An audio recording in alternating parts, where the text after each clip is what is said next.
E sejam bem-vindos ao episódio 10 do Confina de Dados. Hoje viu? Quebrei paradigmas. Não, mas já tava tipo assim, ele vai fazer de sempre. Quebrei paradigmas. Hoje eu vou fazer uma voz de locutor. Sejam bem-vindos ao episódio 10 de Confia aí nos Dados. Antônio, o que vamos falar hoje no nosso assunto? Por favor, Gente, você trouxe o tema. isso tá uma voz mais móvel que qualquer outra coisa, mas tranquilo. Lembrou agora dizendo caixão, velho. Ou melhor, É, antes da gente entrar no nosso tema, vamos começar com as nossas noticiazinhas da semana. Eu tenho aqui uma noticiazinha para trazer para vocês. bring us, diga. Bom, acho que todo mundo já sabe, né, que há um tempo atrás teve essa questão da junção, né, dessa questão da aquisição da Mistral pela Databricks, né? E semana passada a Databricks, agora, né, vai ser a Databricks, anunciou um modelo novo, digamos assim, né, mais uma plataforma que eles chamaram de DBRX, né, de BRX. E cara, eu tava dando uma olhada nisso, que obviamente eu tô falando de LLMs e GenAI, Foundation Models, e é muito interessante, porque a gente tem falado, né, em outros episódios muito sobre essa questão de que a nossa visão, o futuro tem sido vai ser muito mais relacionado a modelos menores, especialistas, né? E como é que um modelo pode ser especialista, né? Ele vai ser muito baseado na facilidade e capacidade de fazer fine tuning, né? Porque para um modelo ser especialista, tem que conseguir ter um modelo bom. Eu tenho que conseguir fazer um tuning desse modelo. Eu não vou usar a palavra fine tuning, eu vou usar a palavra. Eu tenho que conseguir fazer tuning desse modelo de forma fácil e rápida para que eu possa, né, especializar ele no que quer que seja o meu problema, né? E eu estava vendo o lançamento desse DBRX, né, da Databricks, que na verdade é a Mistral, né? Não é apenas um modelo, eles estão mostrando toda uma plataforma, eu não estou fazendo propaganda para a Databricks, eu estou apenas comentando que eles estão mostrando, me parece que é esse movimento que a gente vem falando, né? É a questão, eles estão trazendo, eles estão demonstrando esse investimento no sentido de, cara, não vou competir nesse mundo de modelos gigantes. Vou empurrar a plataforma menores com modelos especialistas e vou te dar o poder de especializar esses modelos para o teu problema. Baseado em modelo open source, vou te dar ferramentas, LLM Ops, esse negócio todo. Então, assim, eu só queria trazer essa notícia porque lá atrás, né, desde que a gente começou nos primeiros episódios, a gente já vem falando que a gente acha que isso é o futuro e está começando a materializar, né? Então, eu acho que a gente está razoavelmente acertando. Então, eu só queria trazer essa notícia para compartilhar.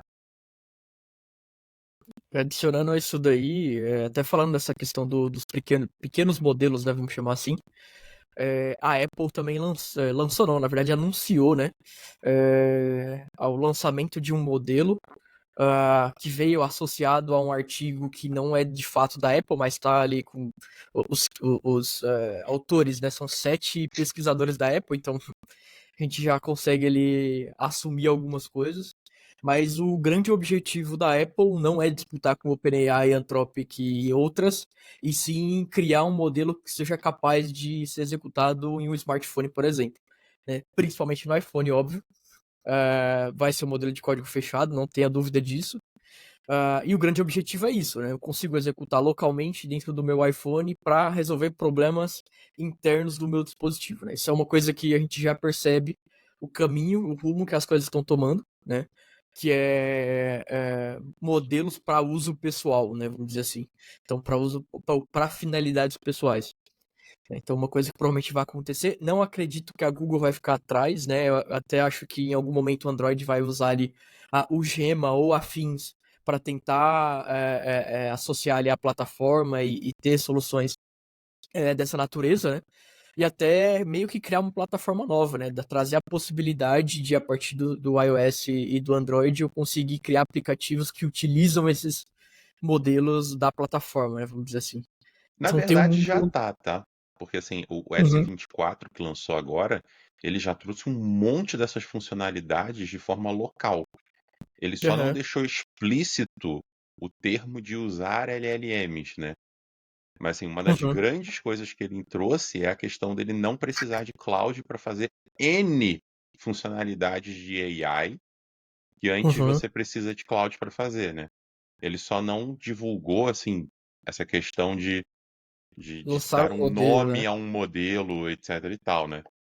Aham, Mas o que a Apple é muito boa em fazer, né? É dar um nome a uhum, negócio que ela faz e correr com isso. sim. Uma outra notícia também que eu esqueci até de dar no nosso último bate-papo ali é que, bom, existe uma competição, vamos dizer assim, né? Que alguns pesquisadores de IA utilizam ali como benchmark, que é o Chatbot Arena, né? Não sei se alguém já escutou falar, mas pela primeira vez, né, desde novembro de 2022, a OpenAI perdeu o trono ali, né, de competição de modelos, ou modelo com maior pontuação, para o modelo Opus, da Cloud 3 Opus, né, da Anthropic. Então, pela primeira vez, a diferença é minúscula, é da casa ali de 0,02% de diferença, mas pela primeira vez, né, em 2 anos aí, quase 2 anos, a OpenAI perdeu o trono ali dentro do chatbot Arena. Então, acho que é uma Mas coisa ali perdeu, né? importante, Isso é um mostra algo, milestone, né? isso mostra algo que falamos no último episódio, que era a questão do por onde começar, não sei se fez exatamente no último ou nos últimos, mas que é assim, olha, o quanto que o benchmark importa, Uhum, que vai ver real ele. A gente está começando a ver ali o fato do Cloud 3 ter assumido a liderança nos benchmarks, a gente está começando a ver desdobramento disso, né? Mas agora, você vai importar muito para o usuário final? Eu acho que ainda não. Talvez se você trabalhar com aplicações mais complexas de negócios, isso faça, esse 0,02% faça a diferença. uhum. Mas assim, para o usuário final, dificilmente, né? Sim. Agora, até para completar as nossas notícias do dia de hoje, e entrando já no tema que a gente tem hoje, que é um debate sobre iniciativas do setor público e do setor privado, né, em relação a AI como um todo. Eu não sei se vocês ficaram sabendo, mas no início agora de abril, acho que no dia 2 de abril, os governos dos Estados Unidos e do Reino Unido assinaram um memorando de entendimento para desenvolver em conjunto, tá certo, testes de segurança no desenvolvimento de AI. O que significa isso? Significa que os dois governos concordaram com termos para desenvolver um acordo de cooperação e, em conjunto, propor padrões de desenvolvimento que levariam ao desenvolvimento de inteligência artificial, tá certo? Segura, que não pudesse, digamos assim, no futuro, acabar gerando produtos que fossem contra o próprio ser humano.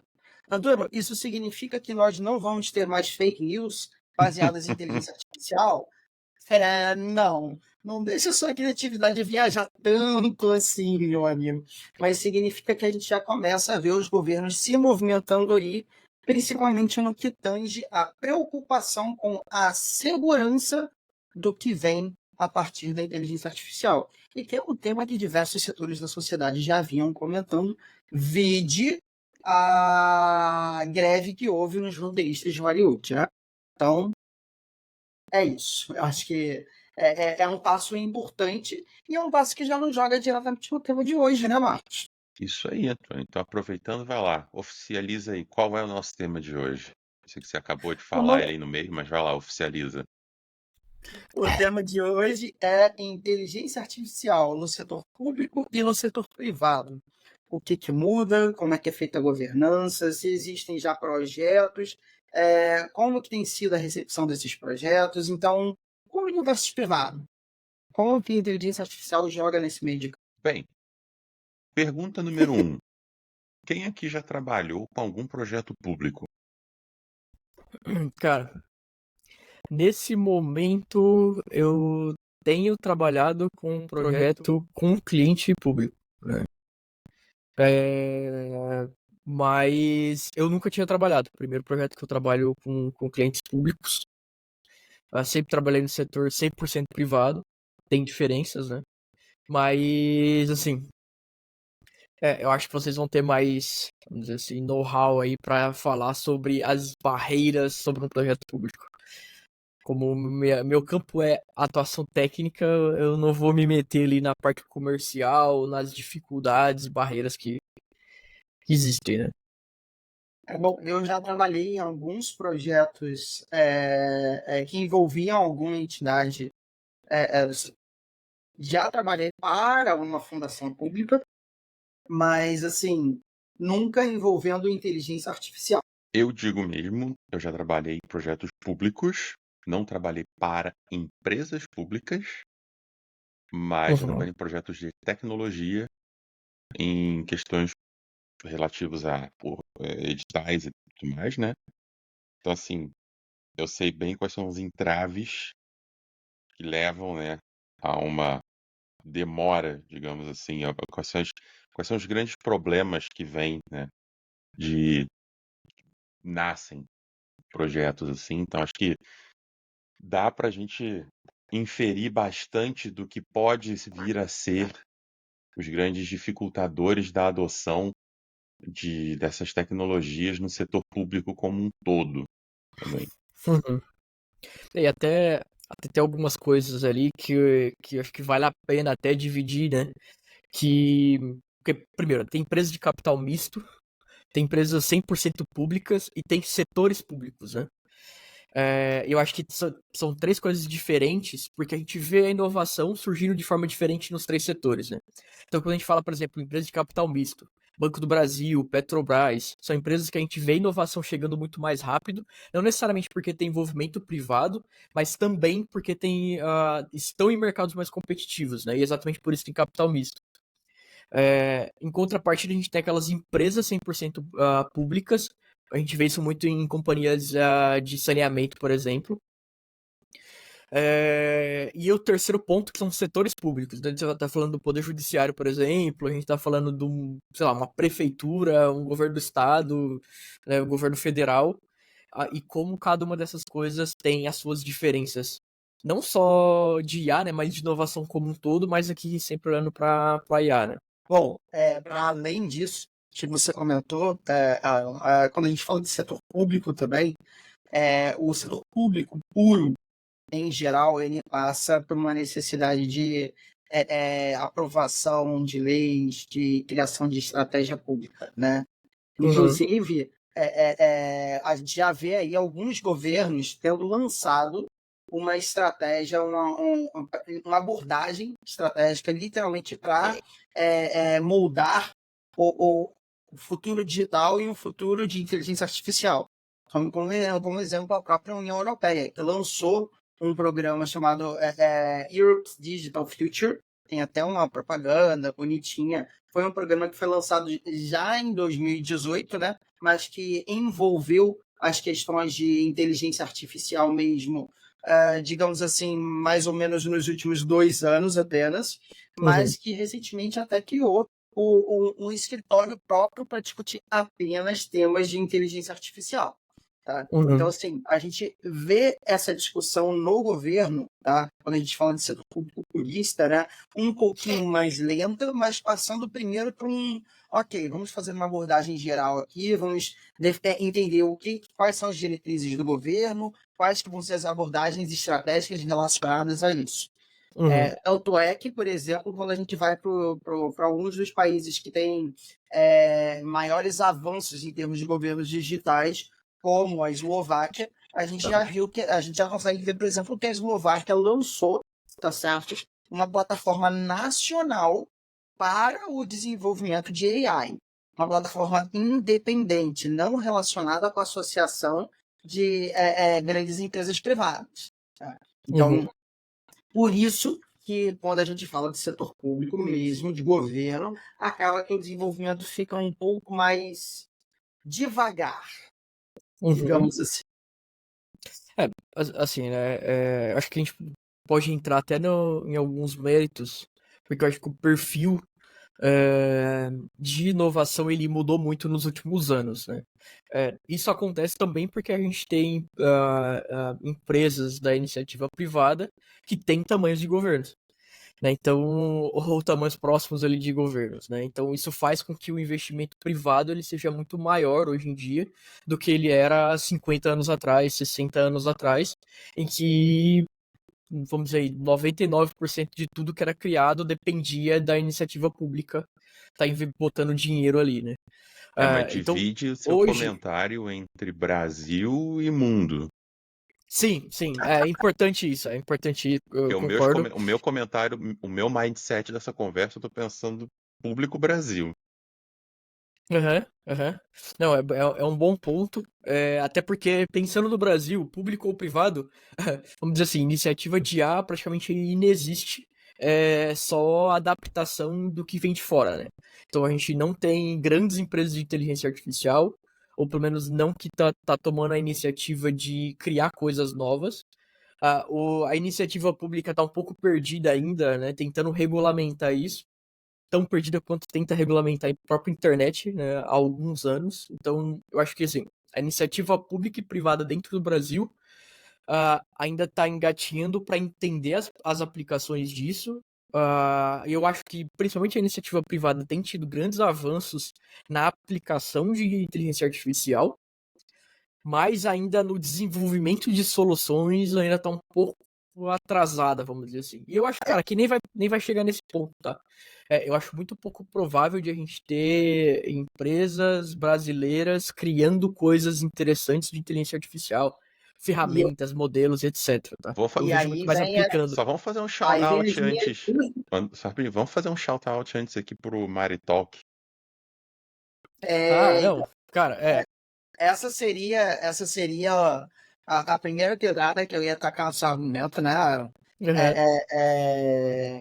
Que existe o Maritalk, tá? Ganhou um grande aporte aí, uma iniciativa ali vindo de universidades públicas aqui de São Paulo, né? Eu não uhum, lembro agora se foi USP ou se foi É a USP, Unicamp, Unicamp. Unicamp. foi É. Unicamp.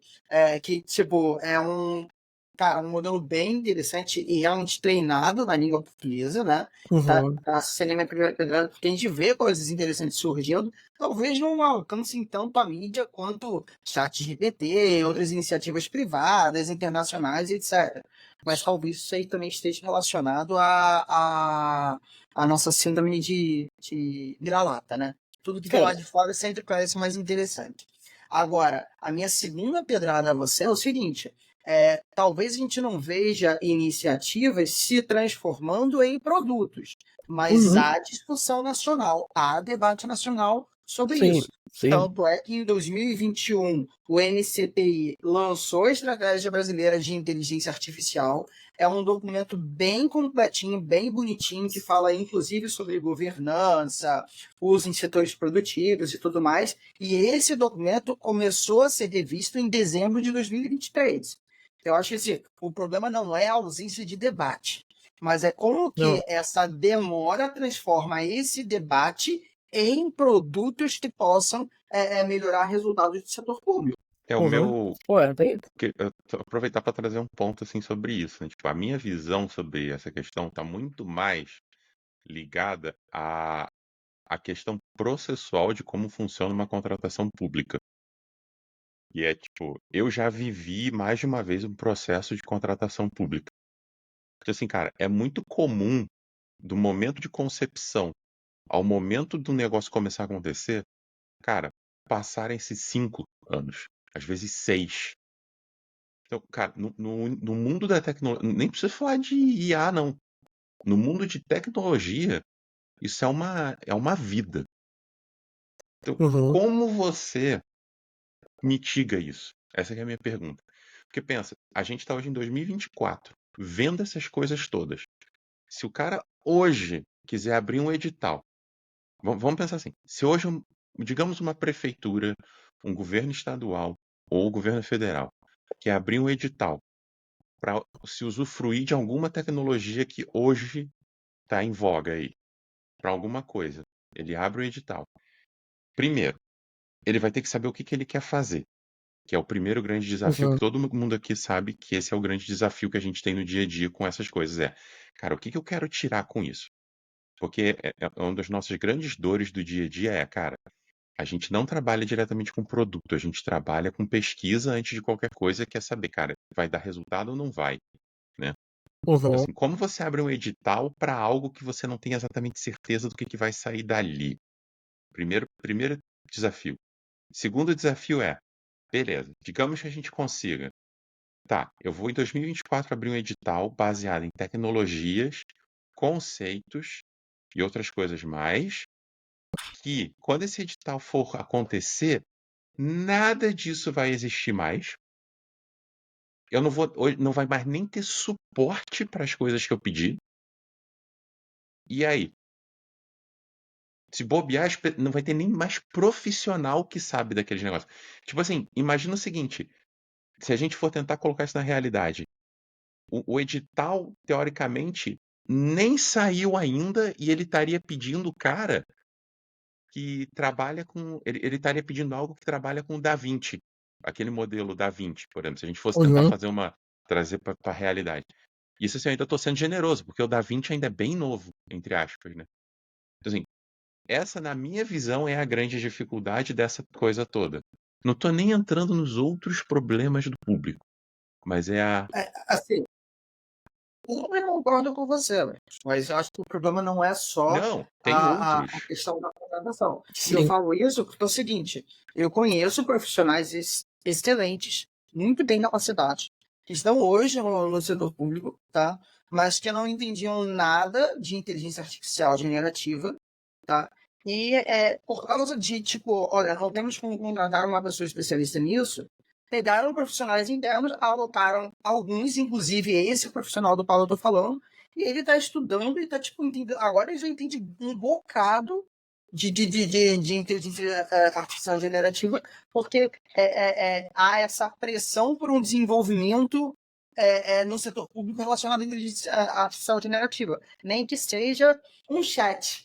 Nem que seja olha, eu vou desenvolver um assistente aqui para conversar e falar sobre os processos burocráticos do governo. Então, tipo assim, eu acho que passa sim pela dificuldade de contratação, mas passa também porque, olha, temos que desenvolver uma solução in-house. Por quê? Porque a solução comercial é cara demais, o governo não tem como comprometer orçamento para isso, dado que o orçamento público, como vocês muito bem sabem, ele tem que ser aprovado por uma lei no ano anterior.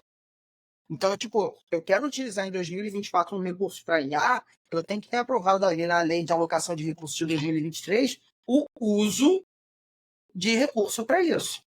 Então, isso eu também acho que é uma grande dificuldade, porque o sistema é engessado como um todo, não só na contratação, tá?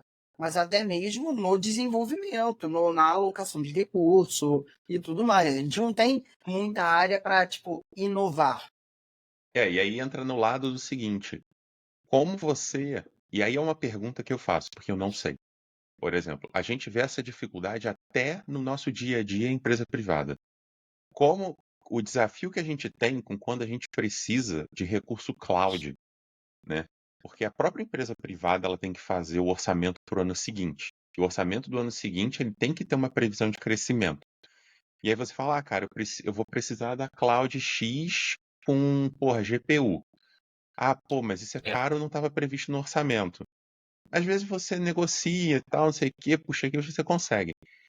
Imagina isso a nível governamental. Como é que você faz um negócio desse que, assim, esses orçamentos, às vezes, você falar, às vezes é de um ano para o outro, mas esses são os planos pequenos. Tem os planos maiores, né? Que são a níveis de 4 anos, são maiores.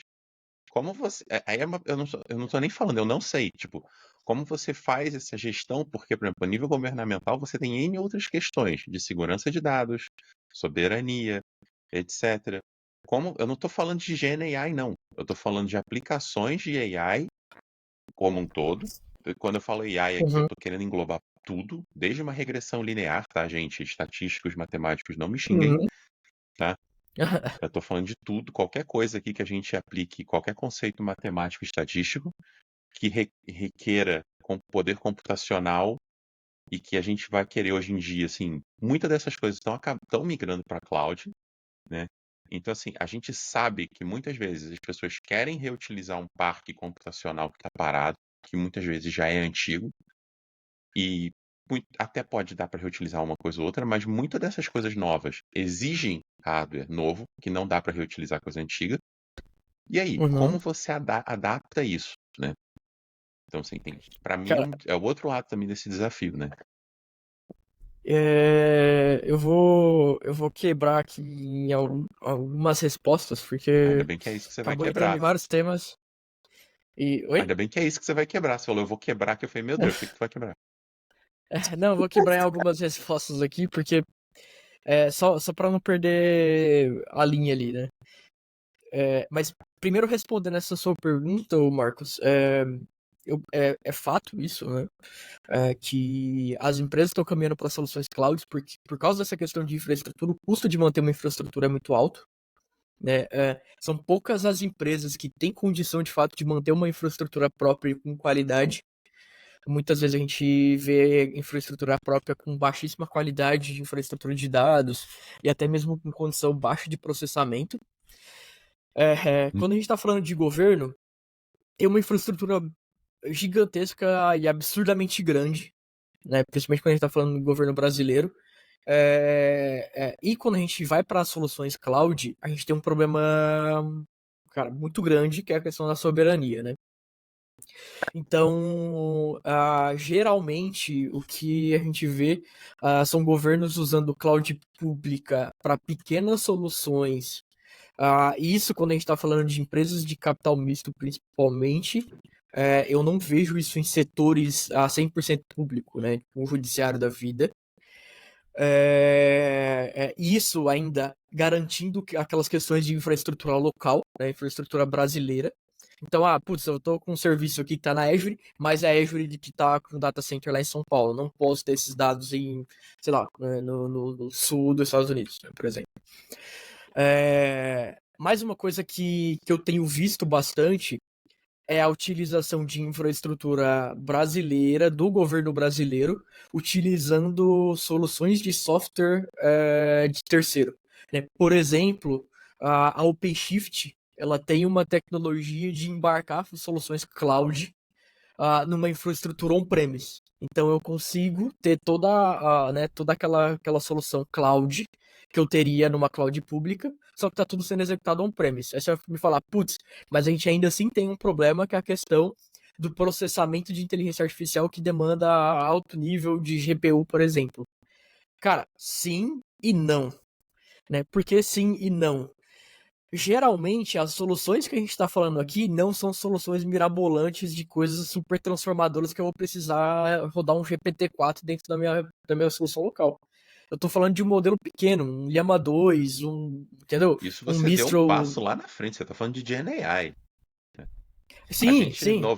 E ainda até antes. 99% dos problemas a gente resolve com regressão linear, XGBoost Isso. e regression tree, né? Exato. Então, assim, até falando dessa infraestrutura, pode não ser tão moderna assim, mas, cara, geralmente é suficiente, entendeu? Para essas soluções que a gente tá falando aqui. Principalmente que tem ali algumas questões ali de modernização de tempos em tempos. Não vai estar né, no estado da arte ali.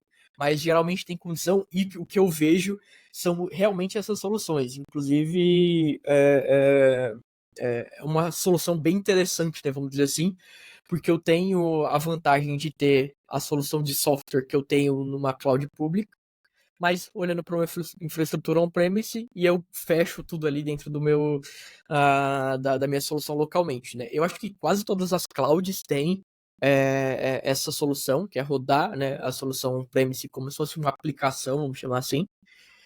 Mas aqui eu vi ter a solução mais inteligente ali foi de fato da OpenShift, pela forma como isso é gerida, né? Vamos dizer assim. Então é mais adaptável, né? Eu acho que para isso tem essa solução. E voltando nos assuntos lá, né, que eu estava comentando ali sobre soluções brasileiras, o Antônio até levantou a questão do Maritalk, né? Eu concordo, é uma iniciativa muito legal, é bacana, mas como solução, de fato, para colocar aquilo dali dentro de uma aplicação, cara, ainda tá muito longe de competir com uma OpenAI, com a Microsoft, com uma Google, uma Mas Anthropic. aí, Então, mas aí vem a minha pergunta para você, Aaron.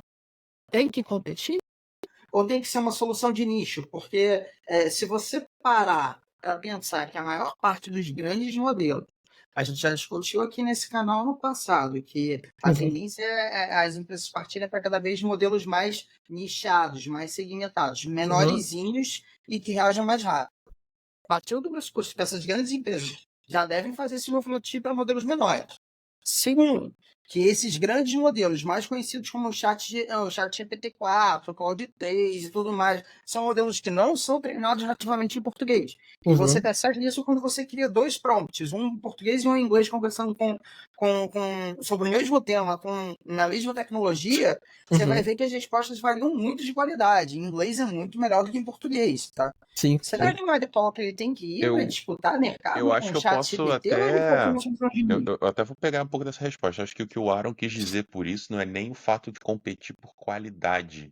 Eu acho que ele Uhum, quer dizer que o Maritalk não está competindo ainda, porque o Maritalk, nesse sentido, ele, por hora, ele é um modelo, enquanto o ChatGPT, ele é um não produto. produto. Então, uhum, assim, o Maritalk, ele tá lá, ele tem uma interfacezinha web para você conversar com ele, para você apalpar lá, sentir como é que é o modelo, legal. Mas, por exemplo, quando você entra na OpenAI, é aquele negócio que eu vivo falando. O modelo da OpenAI é o GPT. Produto, uhum. É eles têm um o monte. chat. Eles têm o chat, eles têm porrilhão de APIs diferentes, né? Eles têm agora essas APIs novas, que é aquela API que garante que ele vai responder para você em JSON. Tem um monte de coisa, tem um monte de coisa. Então, assim, eu acho que a questão aí tá mais no sentido de falta eles produtarem o modelo deles. E, cara, e o pior é que, assim, quando eles forem conseguir, de fato, produtar isso para ser uma coisa aplicável, eles vão ter que se associar com uma empresa estrangeira, entendeu? Porque, cara, eu não quero que eu pegar o meu modelo e rodar localmente.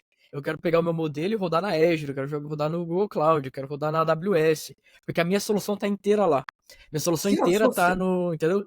Assim, o se ponto é, né? associaram ou serem vendidos para. Porque Sim, sim. pensa como a OpenAI ou a própria Anthropic iriam ficar muito felizes de saberem que, pô, ó, eu tenho esse modelo aqui totalmente treinado na língua portuguesa brasileira, né? Uhum. Que é simplesmente um país que tá sempre ali entre o quarto e o 10º lugar de maior número de interações com o chat GPT. E aí eu tô falando de relatórios da Bloomberg, eu tô falando de relatórios de diversas empresas que estão acompanhando isso. O Brasil tem uma porrada de adeptos de Mas, Arthur, inteligência acho que o grande generativa. ponto ali, cara, acho que o grande problema ali é que, por mais que o Moritalk ele é exclusivo para português, isso é legal, isso é bacana, quase todo mundo tá indo para esse caminho, entendeu? Se você pega, por exemplo, a IBM tem um modelo que é o Granite. É um modelo que ele é específico em línguas latinas, espanhol, português. Aí, cara, tipo, pegar um modelo desse para competir com um modelo de um grande, né, uma empresa grande dessa que já tem uma solução, entendeu? Para embarcar o modelo é difícil. E isso acontece não só porque, tipo, não é que eu tô falando que tipo, o Brasil é ruim em inteligência artificial, é ruim em construir modelo. É que a gente não tem o pacote, entendeu? O Brasil Não, precisaria ter uma eu solução super entendi cloud, esse precisaria ter uma argumento. solução, entendeu? Eu super entendi. O que eu estava querendo defender aqui é que eu não acho que o pessoal tenha em mente, vamos produtizar o Molitor. Pelo Uhum, contrário, eu acho que, como acontece muito aqui no Brasil, as empresas que buscam inovar, em geral, elas fazem uma inovação e depois vendem a inovação delas sim, para uma empresa maior que vai ter interesse em aplicar aquilo ali. Então, talvez a IBM concordo. tenha um modelo ali de línguas espanholas, latinas, português, etc. Mas será que a Anthropic tem? Ou será que a Uhum. Anthropic vai se interessar mais em comprar um modelo de Polariton? E por aí vai. Então, eu acho que a ideia aqui não necessariamente é produtizar. Por isso que eu perguntei, será que tem que competir? Mas Ou será que eles só tem que desenvolver um bom treinamento, um bom modelo tem, baseado em tem língua um outro portuguesa? caminho aí também, né? Voltando para o nosso assunto, o negócio do Uhum. público, né? Por exemplo, não sei se você já viram em alguns editais, por exemplo, às vezes sai um edital que tem lá uma característica que fala que a tecnologia ou alguma coisa ela tem que ser o conhecimento, etc., ela tem que ser nosso, né? Então, por Aham. exemplo, pode sair um edital aonde apenas eles, eu tô dando um exemplo, apenas eles vão se encaixar, Sim, sim. entendeu? E aí, É cara, é um aí onde outro eles vão ponto voar. que eu acho que é até um ponto super importante, que é a inabilidade dos governos, eu não vou citar o governo X ou o governo Y do Brasil, de aproveitar a tecnologia criada na universidade pública. É uma inabilidade absurda, cara. Tudo que é criado na universidade pública hoje é simplesmente ignorado pelo governo. Tudo que é criado, muitas vezes, não tem nem subsídio do governo. Então, assim, Hum, é uma questão ali que. aí a gente vai discutir forte. Cara, e aí Aí, a gente aí, pode discutir, a gente pode discutir forte, porque eu digo isso por exemplo próprio, não, tá? Eu estudei em universidade pública durante, né, durante a minha formação acadêmica, eu fiz pesquisa, e aí, Eu vou lá fazer uma pipoca e levantar já aqui, volto. olha lá, mas sem levantar mérito de qualidade de pesquisa, tá? Mas dentro da universidade onde eu estudei, que era a Universidade Tecnológica, a única do Brasil, inclusive, né, a Universidade Tecnológica Pública Federal, né? A única universidade, tá? Tem vários institutos tecnológicos, mas é a única universidade tecnológica do Brasil, tá lá no Paraná. E, cara, as iniciativas ou as pesquisas que tinham investimento do governo, e aí o que eu digo de investimento é bolsa. Só de ter bolsa pro estudante conseguir fazer a pesquisa que ele tem. Era mínima, não chegava a 5% das pessoas que tinham bolsa. então, vamos lá. É um investimento ridículo, tá? Vamos lá. Eu, como professor, tá? A gente já comentou isso em outros episódios, tá? Eu Uhum, posso te dizer, eu não estou defendendo a educação, não, tá? Eu não estou defendendo a educação pública brasileira. Eu sou um forte crítico, eu acho que muita coisa tem que mudar. Ponto uhum. pacífico, tá? É, Agora, quando eu disse que a gente vai discutir forte, que eu ia brincar para você preparar a sua luva de boxe aí, porque é o seguinte, eu não nego que haja muito mais financiamento privado do que público nesse sentido, para desenvolver dentro da educação, mas isso não significa que não haja. Porque eu posso te dizer alguns editais aí, algumas iniciativas brasileiras do setor público relacionadas a isso. Exemplo, tá? Tem a chamada da FINEP para soluções de inteligência artificial para o poder público, que já está na terceira rodada, uhum. finalizou agora dia 24 de fevereiro. A segunda rodada tinha sido em, eu acho que outubro ou agosto de 2023, tá? Além disso, você pode citar o Genova Lab, tá? Que é um laboratório de inovação do governo, que também estava investigando questões de inteligência artificial e que foi fruto de uma parceria com o governo da Dinamarca, tá? Além disso, tem um edital do governo que busca o desenvolvimento de soluções de inteligência artificial para o setor público, tá? Ele, se eu não me engano, ele fecha agora no início de abril. Não sei se ele fecha hoje ou se fecha daqui a 2 dias, mas é um edital justamente para apoiar projetos de startups de inteligência artificial, tá? Uhum. Então, assim, eu consigo citar algumas iniciativas. Agora, a minha grande crítica aqui é o seguinte, porque, primeiro, eu concordo com você que por mais que tenham esses editais, por mais que tenham essas iniciativas, quando você olha a quantidade de recursos destinada ali, tipo, se muito ajudaria uma startup, se muito.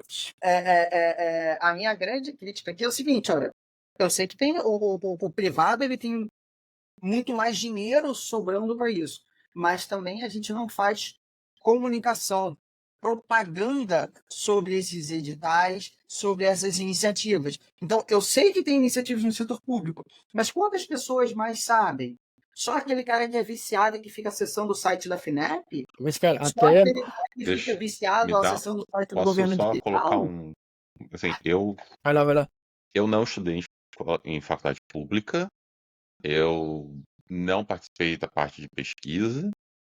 A minha família vem dessa área, né? Meu pai fez doutorado, minha mãe também. Minha mãe, diga-se de passagem, fez 2 mestrados, um doutorado. É, E assim, o que eu vejo é, cara, beleza, tem alguns pontos que tem. Em sua grande maioria, a resposta é, eu imagino que a resposta seja não, tá faltando. Por exemplo, lá no UFRJ, aqui no Rio de Janeiro, cara, você anda lá na Ilha do Governador. cara, é tudo uns prédios escabufados caindo ao pedaço. Aí você anda lá, de repente passa num prédio super sci-fi avançado, pica das galáxias. Tu olha, caralho, que foda! Aquele é o prédio que a Petrobras financiou. Uhum. Então, assim, claro que tem. Porra, você tá falando de um país gigante. É óbvio que tem. Eu acho que, só que assim, umas coisas que falha é aquela história, assim, você vê muito no assim, você vê vez ou outra notícia assim, porra, teve um negócio lá nos Estados Unidos que os caras fizeram uma inovação tecnológica em parceria com a Universidade XPTO. Cara, e assim, é uma inovação pica das galáxias, sabe?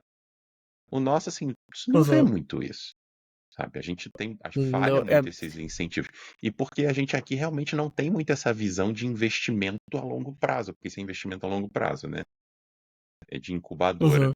Então, realmente, nesse ponto eu entendo. Porque isso tudo volta, né? Nesse sentido. Falando dessas coisas de público e privado. Porque realmente. Mas empresa privada também não tem muita essa visão, não, tá? Tirando grandes Não, empresas como eu quero. Petrobras e tal, pouquíssimas têm também. Eu queria comentar, na verdade, eu não sei quais são as barreiras, mas eu entendo que tem muitas, tá? Existe uma distância gigantesca do mercado com as universidades públicas, cara. Era uma questão que eu batia muito na tecla dentro da universidade, que é o porquê que a gente não consegue chegar no mercado e o porquê que o mercado não consegue chegar na gente. Porque se tem pesquisa, tem valor pro mercado. Então, isso Tem aí é valor. isso é um E aí, tema cara, mais. quais são as dificuldades? Eu acredito que a dificuldade é incentivo, tá? Tipo, pro cara não tem vantagem nenhuma ele entrar na universidade e desenvolver alguma coisa. Muito provavelmente por quê? Porque deve ter alguma questão de compartilhamento de tecnologia com o governo e nenhuma vantagem de contrapartida em relação a isso, provavelmente. Não é Né? verdade. Não é verdade. Eu digo isso porque minha bolsa de mestrado foi financiada por uma empresa privada chamada NC2, tá? Então, Uhum. existem, mais uma vez, existem iniciativas. Só que essas iniciativas, É muito. basicamente, elas não têm voz, elas não têm comunicação, e eu acho que esse é o primeiro dos desafios. Porque, por exemplo, sem brincadeira, Uhum. quem aqui que estiver escutando, quem já aguentou a gente aqui por quase 40 minutos, que levante a mão que se sabia da chamada pública da FINEP na rodada 3 para soluções de inteligência artificial. Quase ninguém. Não, Quase mas, cara, ninguém. Antônio, é uma coisa. Eu acho, eu acho que a primeira comunicação, o primeiro desafio é a comunicação. Mas, e aí vem tá, até para te responder, tá? Além desse desafio da comunicação, eu sei que tem iniciativas de empresa privada que chegam na universidade pública e doam dinheiro a fundo perdido para pesquisa, sem Uhum. ter contrapartida de produto, de resultado, tá? O que eles têm em pesquisa, porque a minha bolsa de mestrado foi um fruto disso. Uhum. Tá? Eu fiz mestrado no COPIAD, eu entrei numa turma de quase 50 alunos. O COPIAD, na época, tinha 10 bolsas, se não me engano, do CNPq. Uhum. Os outros 40 alunos, eles estudavam por conta própria. Uhum. Até que o COPIAD ele tinha essa iniciativa de cátedras, aonde algumas empresas privadas entram lá, financiam sob o título de fundo perdido, ou seja, aquele dinheiro não precisa se tornar um produto, mas em temas, pesquisas e temas que sejam de interesse da pesquisa. Então, por exemplo, na minha época, a EMC2 tinha interesse sobre saber de iniciativas de Big Data no setor público. Tanto é que a minha dissertação de mestrado era exatamente isso. Era um estudo de caso do PENSA, que era uma iniciativa da Prefeitura do Rio de Janeiro no primeiro mandato do Eduardo Paes, tá certo? Sobre o uso de Big Data no setor público. Aí a iniciativa queria entender, olha, como é que isso muda do setor privado? Então eu fui lá e fiz um estudo de caso sobre o PENSA. Então, sim, existem empresas que financiam pesquisa em universidades públicas. Agora, isso não significa, e aí eu tenho que concordar com você, eu tenho que te assinar embaixo do que você disse, que é a coisa mais fácil do mundo. Porque para aquela cátedra sair, demorou. E demorou bastante, porque você tem que assinar acordo com o COPIAD, depois assinar acordo com o FRJ, depois garantir que o recurso vai ser destinado só para a pesquisa que você quer, e depois isso, depois aquilo, depois vírgula, papapá, mimimi, uísque sachê, blá, blá, blá. Cara, é difícil demais. É Uhum. difícil demais. E eu acho que muito da dificuldade vem por causa do distanciamento do ensino brasileiro da realidade de mercado. Uhum. Essa que é Mas a eu verdade. acho que o meu ponto, só pra gente não se estender mais no assunto, que eu acho que já fugiu pra caramba do tema. Acho que assim, sim e Mas não, né? eu acho que a Porque eu gente acho não. que uma coisa meio que tá ligada um pouco numa cultura intrínseca que, de certa forma, permeia todos os lados, né? Sim, sim. Mas o que eu ia falar é que a gente não pode tratar a exceção à regra, entendeu? A regra é que não tem, cara. A regra é que não tem. Você olha dentro das universidades públicas do Brasil, ao redor do Brasil, tá? Lógico que tem a USP, lógico que tem meia dúzia de universidades que tem um investimento público e privado, principalmente dos estados, mas a regra é que não tem. O dinheiro é extremamente mal distribuído. A iniciativa privada está super distante da iniciativa pública, pesquisa não tem investimento, investimento real, tá? Eu digo isso, cara, eu fui uma pessoa que deixei de fazer mestrado, porque dentro de uma turma de quase 60 alunos tinha uma bolsa de Fundação Araucária e só, nem tinha bolsa CNPq. Como que eu vou fazer um mestrado, né, depois já de ter formado, tendo possibilidade de trabalhar no mercado, eu ter que garantir exclusividade para um mestrado que eu vou levar 2 anos para fazer e ficar 2 anos sem trabalhar. Porque é exclusividade, se eu faço pesquisa na universidade, eu preciso ter exclusividade. Porque é por causa de uma bolsa, né, que foi distribuída para 60 alunos. Então, assim, o investimento ele não existe. Lógico que tem uma, duas, 10 pessoas dentro da universidade que vai ter bolsa na turma de 60 alunos, mas isso não é a regra, entendeu? Isso tem que ser a regra, e aí eu não digo que é um problema público, eu digo que é um problema geral. A iniciativa pública e privada precisam investir dinheiro, e se não está tendo investimento privado é porque não está tendo incentivo. Não é todo mundo, não é todas as empresas que vão enfiar dinheiro a fundo perdido. E eu- Né? Nem todo mundo tem essa Vamos fazer condição uma de amarração fazer nessa isso. ideia, porque eu acho que assim, por que que a gente desviou para esse ponto, né? Porque eu acho que a gente entrou muito na questão do porquê que o público pode vir a ter essa dificuldade desse, de adentrar nisso, porque é a Uhum, falta, talvez, né, de tecnologia, digamos, nativa, para a gente poder seguir com mais facilidade. Eu acho que esse é um dos grandes, pelo que a gente conversou aqui, da nossa visão, seria um dos grandes empecilhos, né? A gente falou de soberania, de certa forma, por causa do cloud, mas a gente também falou da questão da gente ter muito, né? Porque muitas vezes você vê em edital, você vê a questão de transferência de conhecimento, né? Essa frase, né? Quem uhum, acompanhou aquela treta dos caças há uns anos atrás, né?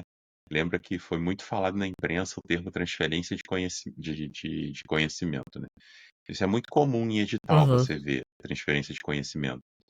Só que assim, quem não conhece não entende o quão significativo é o termo transferência de conhecimento, né? Então, assim, imagina quando você joga um edital que tem o termo transferência de conhecimento, você não está só comprando o produto que a tua empresa está vendendo, você está comprando o produto e todo o seu P&D relativo a desenvolvimento daquele produto, para que o governo ou a entidade possa não somente ter o produto, mas todo o know-how necessário para continuar desenvolvendo e produzindo, dando manutenção, evoluindo aquele produto, né? Então, assim, é bem complexo. Por quê? uhum, Porque a gente não tem, então eles estão pedindo aquilo. Por causa que muitas vezes esse produto não está no Brasil e ele exige uma nacionalização de alguma forma.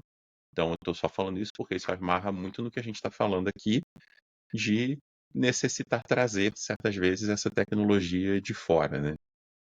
Então, acho que só uhum. fazendo essa É amarração até, aqui final, para essa final talvez, né? Mas estou só tentando fazer essa síntese aqui com relação ao que a gente está falando.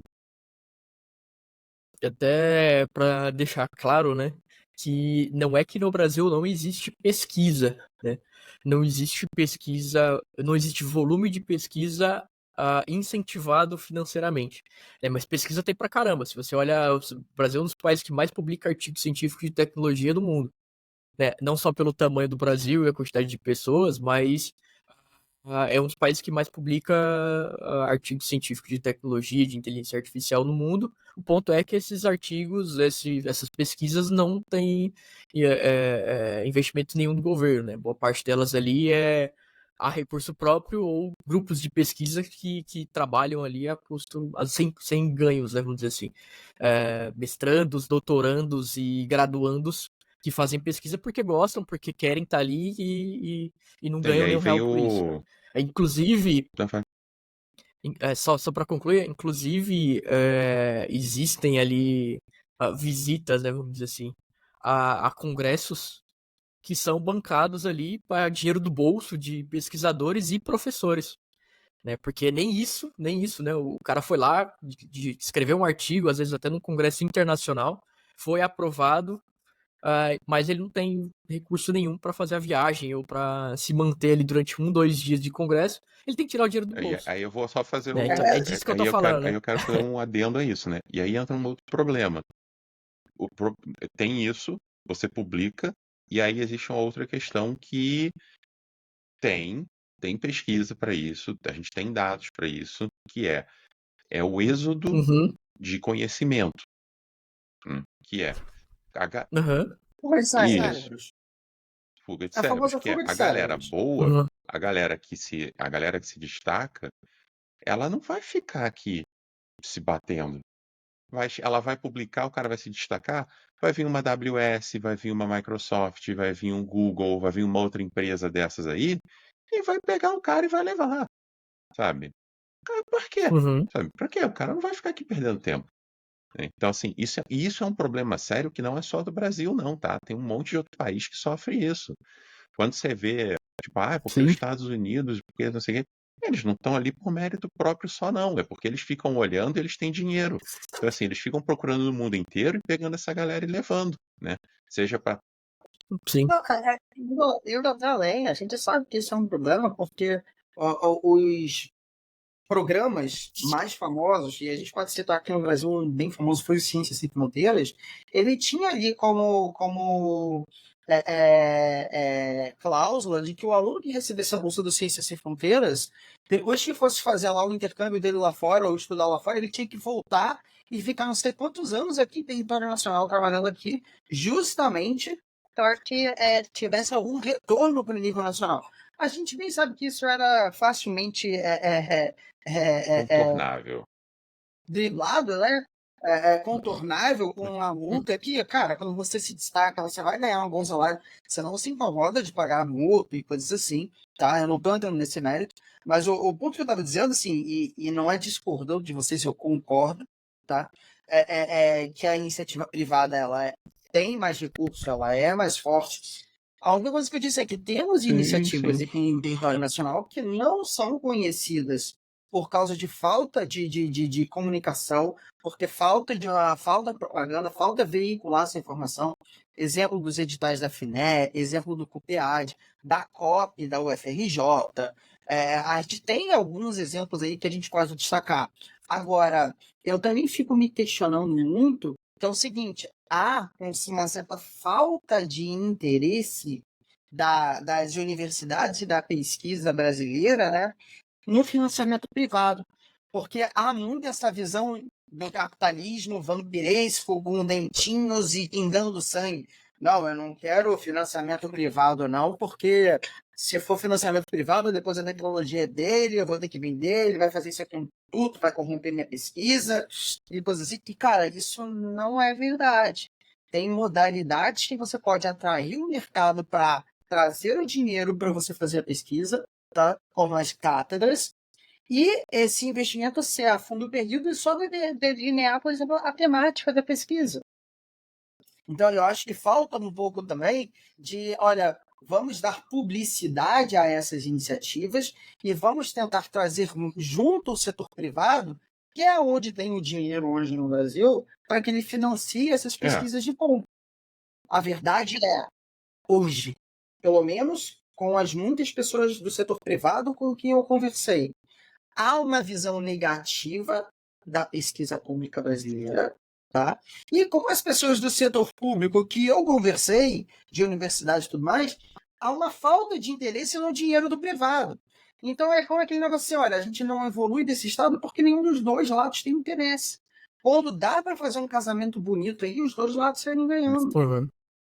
não vou discordar, não tenho informação, eu não tenho informação suficiente para discordar ou concordar, me faz super sentido pelo que você está falando, acho interessantíssimo, e vou colocar mais um ponto do meu lado, porque dado o horário que a gente está gravando o podcast, eu preciso encaminhar para o encerramento dele hoje. Mas a questão tem mais um ponto que eu quero colocar que também atrapalha demais, nós estamos em um sucateamento tecnológico muito grande no nosso, digamos assim, nosso parque tecnológico como um todo, né? Que tem atrapalhado demais para isso. Uhum. Nos últimos anos, houve um descolamento muito grande no Brasil sobre a tecnologia que a gente tem disponível para compra, o nosso poder de compra, versus a tecnologia que essas coisas demandam. Então, está tendo uma disparidade muito Uhum. grande. Vocês sabem bem, vocês sentiram na pele isso também, né? Então, Sim. isso também atrapalha demais. Uhum. E quem vai sentir mais na pele isso? Justamente, teoricamente, a galera de pesquisa. Quem é que vai ter o menor poder aquisitivo, porque depende de bolsa que paga pouco, isso tudo mais que vocês já sabem, né? Então, como é que esse cara, ele até pode ter uma teoria maravilhosa, ele pode ter tudo. Como é que o cara vai efetivamente pôr a mão na massa para construir uma POC bonita e tentar fazer aquele uau, né? Para vender o negócio, vender o peixe dele, digamos assim, né? Se o cara não tem o Sem martelo para contar, fazer a cadeira, digamos assim.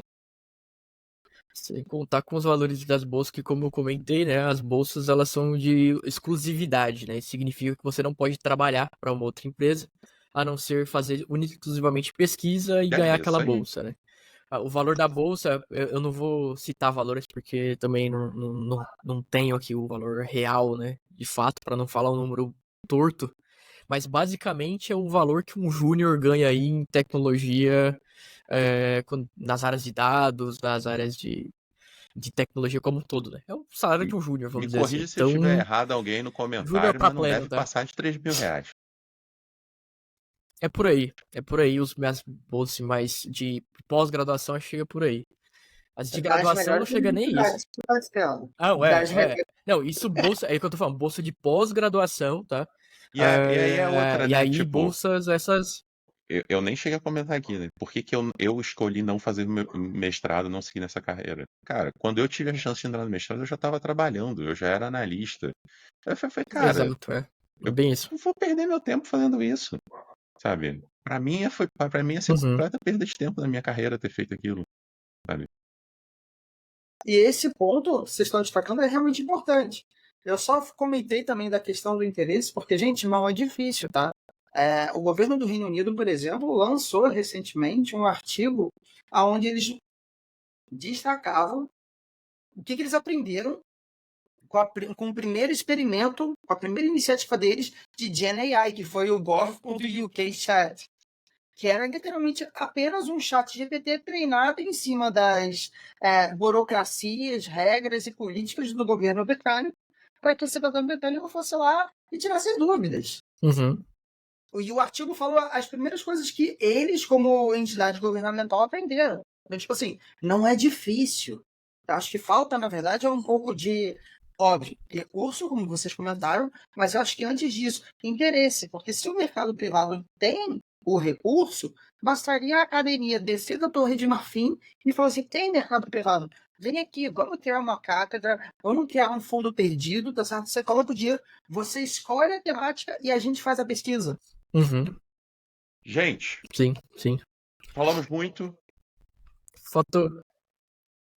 Só pra colocar aqui, e depois a gente pode falar isso numa outra oportunidade, mas falando de público-privado, faltou algumas coisas ali que era legal a gente comentar.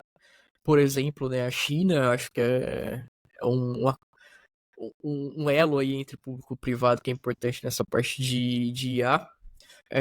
E algumas questões aqui do setor público nacional também. Acho que há um tempo atrás ali Fazer o um TSE comentário aqui tentou antes criar disso aqui. soluções, tentou fazer ali um competições, vamos dizer assim, para trazer a inteligência artificial para a justiça eleitoral, mas pelo que eu vi, isso não foi muito para frente também. Não sei se tá rolando ainda, mas foi mais uma provocação que ninguém foi provocado, vamos dizer assim. Então, ou alguns foram, né? E tá rolando alguma coisa por baixo dos panos ali. Bom, eu acho que tem umas coisas que a gente pode conversar no próximo episódio sobre os follow-ups disso, que tem bastante para falar ainda. Eu acho que já foi um bom começo, um bom parte 1. Mas como deu para perceber, esse tema rende. Rende. Então, muito obrigado, quem aguentou a gente aí por 1 hora, quase uma hora. ó. 1 Tá hora. certo? Obrigado, mãe. Obrigado, mãe. Obrigado, amor. Foi quem aguentou, né? Foi quem Obrigado aguentou. a todos por participarem de mais um podcast. Tem que colocar a vinheta de fim, né? A gente pensa numa vinheta ainda, vamos pensar numa. Boa. Se alguém quiser ajudar a gente a fazer uma vinheta, estamos dispostos. Fazer permuta. Valeu, gente. Um abraço. Valeu, Tchau, tchau. gente. Valeu, até mais.